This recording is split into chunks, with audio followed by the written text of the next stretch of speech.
ইরানের সম্ভাব্য হামলার সময়সূচি মধ্যপ্রাচ্যের মিত্রদের আগেই জানিয়ে দিয়েছে যুক্তরাষ্ট্র। গণমাধ্যমে এমন খবর প্রকাশের পরপরই ইরানের সর্বোচ্চ নেতা আয়াতুল্লাহ আলী খামেনি সতর্ক করে বলেন, যুক্তরাষ্ট্র হামলা চালালে আঞ্চলিক যুদ্ধ শুরু হতে পারে।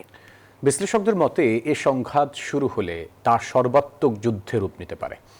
যদি উত্তেজনার এ সময়ে অবশেষে চুক্তিতে পৌঁছানোর পদক্ষেপ নিল দুই দেশ। মধ্যপ্রাচ্য জুড়ে বাজছে যুদ্ধের ঘণ্টা।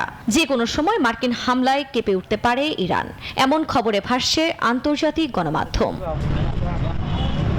এ নিয়ে বিশ্বজুড়ে উদ্বেগের মধ্যেই মধ্যপ্রাচ্য নীতি বিষয়ে ট্রাম্প প্রশাসনের অনানুষ্ঠানিক এক উপদেষ্টা মার্কিন সংবাদ মাধ্যম ড্রপসাইট নিউজকে জানায়, এ সপ্তাহের মধ্যেই দেশটিতে আগ্রাসন চালাতে পারে ট্রাম্প প্রশাসন। এমনকি রবিবারের মধ্যেই অনুমোদন দিতে পারেন ট্রাম্প। এমন খবরের মধ্যেই সব মশার বিরুদ্ধে সুরক্ষা দিতে এলো বসুন্ধরা এক্সট্রিম অ্যারোসল। মশার বিরুদ্ধে এক্সট্রিম সুরক্ষা। দক্ষিণ ইসরায়েলি বন্দরে দেখা গেছে মার্কিন যুদ্ধজাহাজ।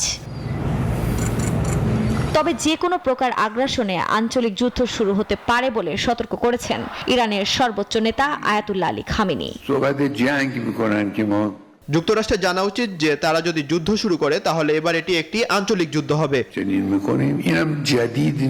সংঘাত শুরু হলে তার সর্বাত্মক যুদ্ধের রূপ নিতে পারে বলে মত বিশ্লেষকদের। ইরানের প্রতিরোধ ক্ষমতা আছে, তাই আমি মনে করি এই সংঘাত শুরু হলে পরবর্তীতে তা সর্বাত্মক যুদ্ধে রূপ নিতে পারে।